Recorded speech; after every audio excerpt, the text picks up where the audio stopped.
centered around the theory and measurement of DC, or direct current, in which current flows in one direction from the source.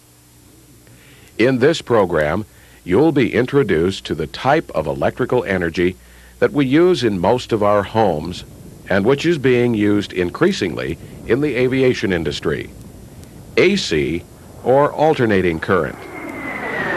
A fundamental principle of electricity is that current is produced by electrons flowing in a conductor from a negative to a positive electrical potential. Direct current electricity flows from a source whose polarity remains the same. Alternating current flows from a source whose polarity changes constantly. Alternating current permits the transmission of large amounts of electrical energy over long distances through relatively small wires. The values of voltage and current are much more readily changed with alternating current than with direct current electricity. First, let's see how AC electricity is produced. These large generators operate on a very simple principle, which we may illustrate here. You'll recall in your study of DC electricity that you were introduced to the principle of induction, generation of an electrical current by the relative motion between a conductor and a magnetic field. As the conductor cut through or linked with the magnetic flux lines, current was generated in the conductor. Passing the conductor through the field in one direction caused current to flow one way. Reversing the direction of conductor movement caused current to flow in the opposite direction. The direction in which current flows in a conductor may be determined by use of a left-hand rule. The thumb points in the direction of conductor movement. The forefinger points in the direction of the magnetic field from north to south. Current flows in the direction indicated by the middle finger. As the direction of conductor movement changes, so does the direction of current flow. What happens when the wire is formed into a loop and rotated in the magnetic field? As one side of the loop passes downward through the magnetic field, the other side moves upward. Current flows in one end of the conductor and out the other. As the loop continues to move through the second half of rotation, each side of the loop cuts through the magnetic field in the opposite direction from the first half. Since each end of the conductor that forms the loop is moving in the opposite direction from before, current flows in the opposite direction at the ends of the conductor. If the ends of the loop are connected to a set of slip rings, which are in turn connected to an external circuit, you can see that current reverses itself in the circuit at each half revolution of the loop. The amount of current that flows in the conductor depends upon the rate at which the flux lines are cut. The rate, and thus the current flow, is constantly changing. Current and the voltage which produces it may be traced on a graph. This is the electrical signature of alternating current electricity, the sine wave, shown here on an electronic monitoring instrument called an oscilloscope. Current and voltage rise from zero to a maximum or peak value, return to zero, and continue to a peak value in the opposite direction, returning to zero again. In DC electricity, voltage remains at a peak value, and with it, current also reaches a peak and stays there until the voltage is changed. The values of voltage and current are true values. With AC voltage and current, there are times when the values are zero and other times when they are at their highest, either negative or positive. The effective values are somewhere in between. The effective value of current and voltage is the same value that would produce the same amount of heat as equivalent values of DC current and voltage. These effective values amount to 0.707 times the peak values of AC current and voltage. Let's analyze the sine wave. The values at any point on the sine wave are instantaneous values and are directly related to the number of degrees of rotation of the conductor in the field.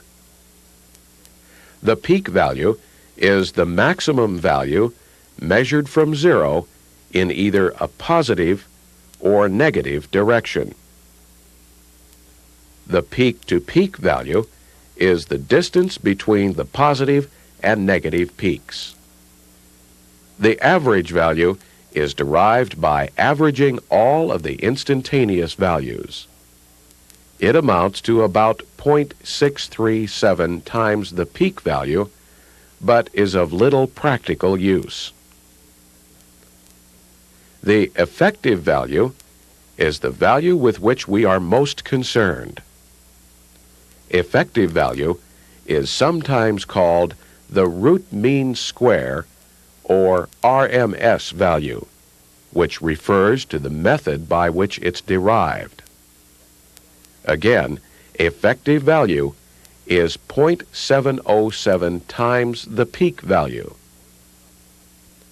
One cycle is the complete sequence of change in voltage and current from zero to peak value in one direction, back to zero, to peak value in the opposite direction, and back to zero.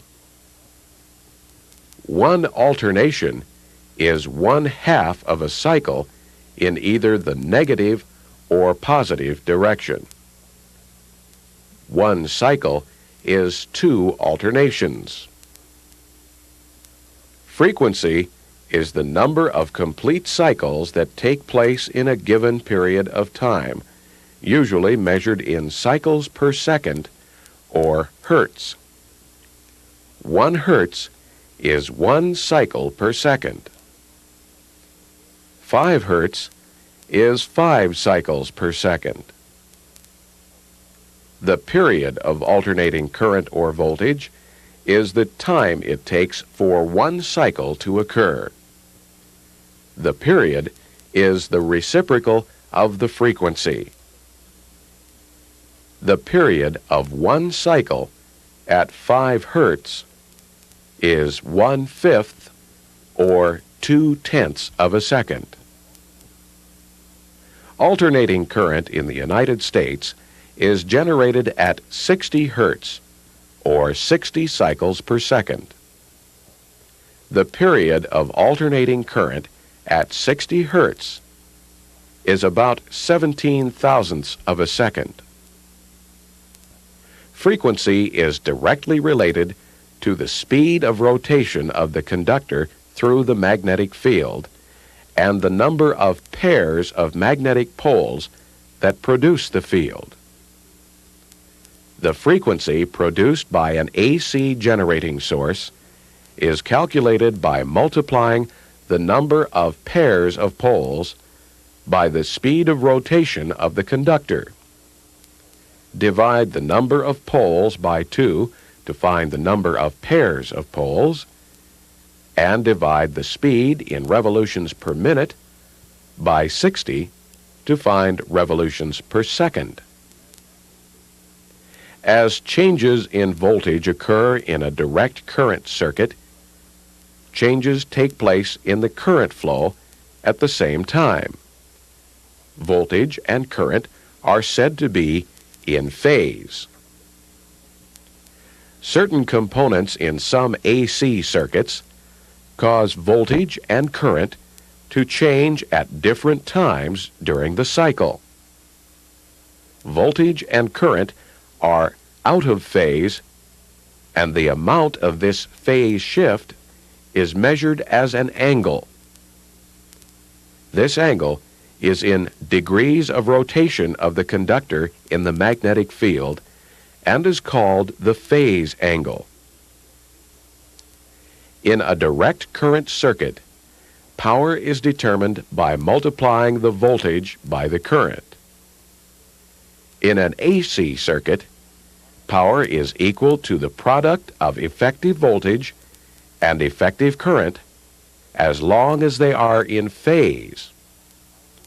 Here, power is always expressed as a positive quantity. Power is developed regardless of which way current flows, or whether the value of voltage is positive or negative, as long as the values are both of the same sign. However, when a phase shift occurs, there are some points in the AC cycle where current and voltage are of opposite values. This produces a negative value for power and has the net effect of reducing the usable or true power in the circuit. Multiplying the values of voltage and current will yield apparent power, measured in volt amps. But the true power depends upon the phase angle between the voltage and current. Power in an AC circuit may be measured by a wattmeter. The calculation of AC power is covered in detail in most standard electrical and electronics textbooks. The companion text to the Integrated Training Program video series contains an excellent explanation of the formulas and methods used to compute power in an AC circuit. This program was designed to serve as an introduction to alternating current electricity. Succeed